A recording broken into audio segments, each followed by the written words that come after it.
sharing pengalamannya. Ya, sama-sama. Dan sekarang kita mungkin masuk ke tema kita ya dok ya, anosmia tadi. Nah mungkin kalau bagi orang awam masih belum pada tahu ya dok ya, apa sih sebenarnya itu anosmia kayak gitu. Terutama bagi pasien COVID mungkin ya, yang masih awam gitu kan ya. Mungkin boleh dijelaskan terlebih dahulu dok, apa itu anosmia? Ya, terima kasih Mbak Muda. Jadi anosmia itu istilah ya untuk salah satu keluhan di gangguan penciuman ya.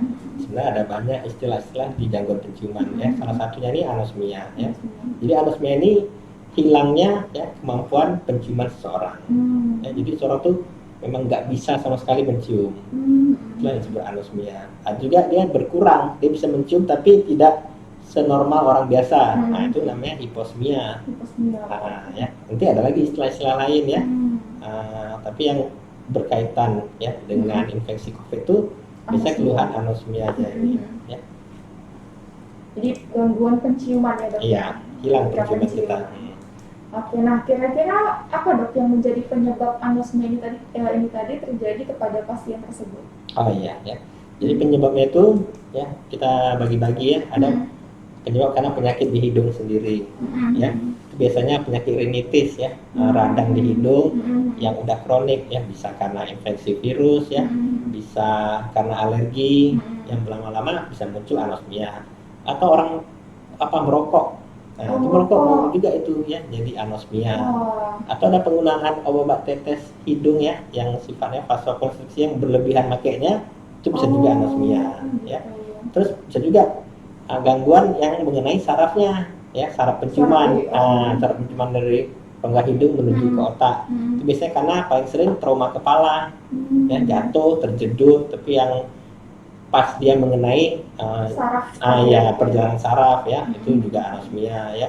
Atau ada tindakan operasi di kepala juga mengenai sarafnya itu bisa terjadi ya. Atau penyakit lainnya pendarahan subarachnoid ya, atau infeksi otak kayak meningitis, atau toksisitas karena obat-obat. Banyak juga tuh obat-obat yang efeknya jadi anosmia ya.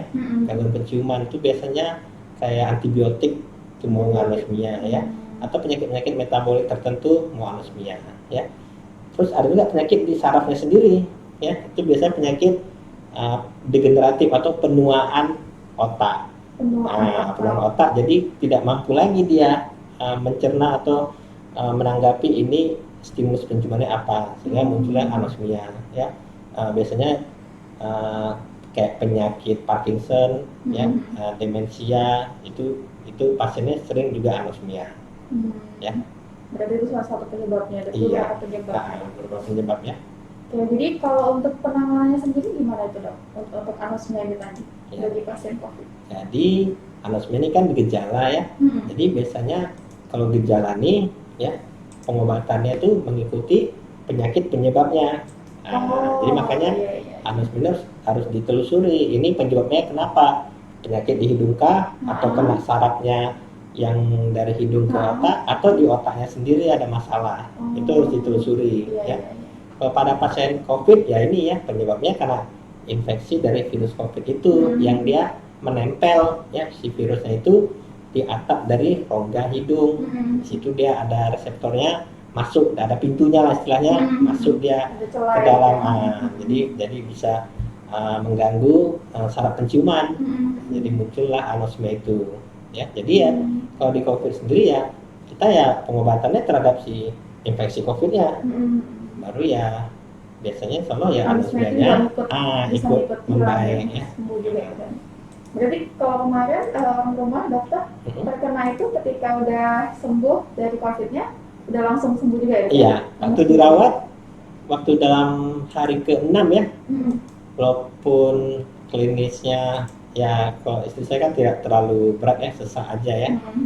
Terus sama anosmia ya. Hari ke-6-nya anosmianya udah mulai sembuh. Jadi nggak bisa lagi cium-cium makanan gitu. Awalnya ya nggak terasa ya. Kalau kayak gitu makan juga mungkin nggak bisa merasakan ya? Iya, biasanya ya itu penciuman itu juga berfungsi untuk kualitas hidup sama selera makan kan? Iya betul. Makanannya bentuknya bagus, wangi kan itu merangsang ya, tapi bentuknya bagus tapi nggak bisa cium wanginya kan, setelah makan pun jadi nggak meningkat ya istilahnya gitu.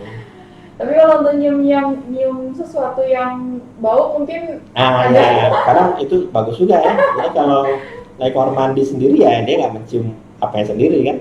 Iya. Tapi anosmia ini nggak bersifat permanen kan ya dok? Kalau untuk COVID ini udah ada dilapor 10% ya.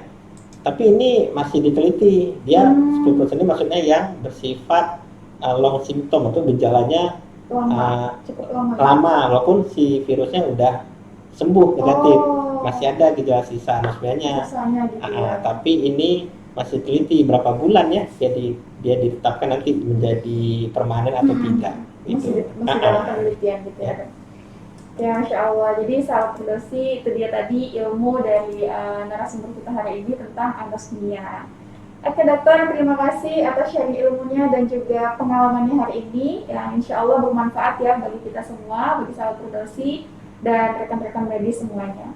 Nah dokter, sebelum kita tutup, saya mau ada kasih challenge di dok, boleh ya dok? Boleh. Kasih challenge untuk menghibur sahabat Firdosi nih dokter. Kasih voucher juga boleh. Voucher nanti sama ketua Firdosi. Oh iya. Oke, kita main challenge dulu ya dok ya. Iya. Jadi di sini saya punya 3 kertas. Di sini isinya ya ada pertanyaan, ada macam-macam lah dok. Ini saya cek dulu. Saya cek dulu begini, dokter silahkan pilih mau yang mana. Nanti apa yang ada di dalamnya dokter harus melakukan. Jangan suruh menari ya. Ini saya baca ya. Iya.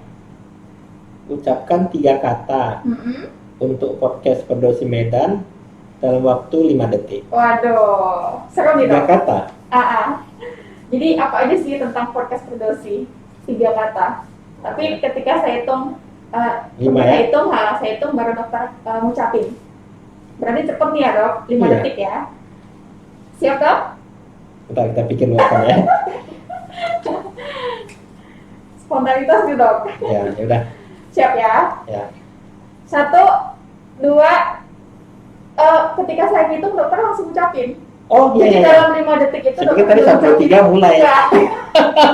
Iya. Ketika saya lagi 1, itu 5 detik ya. Jadi 3 kata ya dok, saya hitungnya 5 detik. 1, 2, podcast 3, Firdosi 4, 5. Selamat dok. Selamat berhasil melewati challenge dari Firdosi. Voucher dapat ditukar. Oke sahabat Firdosi, demikian bincang-bincang kita kali ini. Semoga bisa bermanfaat dan jangan lupa untuk subscribe channel Firdosi Medan. Kemudian sahabat Firdosi juga bisa follow akun Instagram Firdosi Medan di @firdosimedan2019 dan juga Facebook Firdosi Medan. Dan jangan lupa juga untuk like, komen, dan share karena ilmu yang bermanfaat itu harus di-share. Betul ya dokter ya? Dokter ada Instagram mungkin yang mau dipromokan ke sahabat Firdosi? Ada, Instagram boleh. pribadi? Boleh ya, nanti kita tag di sini. Ya. Atau ada yang mau konsultasi ya dok ya? Oke, terima kasih sekali lagi Dokter Kiki dan sahabat Firdosi. Kita ketemu lagi di podcast selanjutnya. Assalamualaikum warahmatullahi wabarakatuh.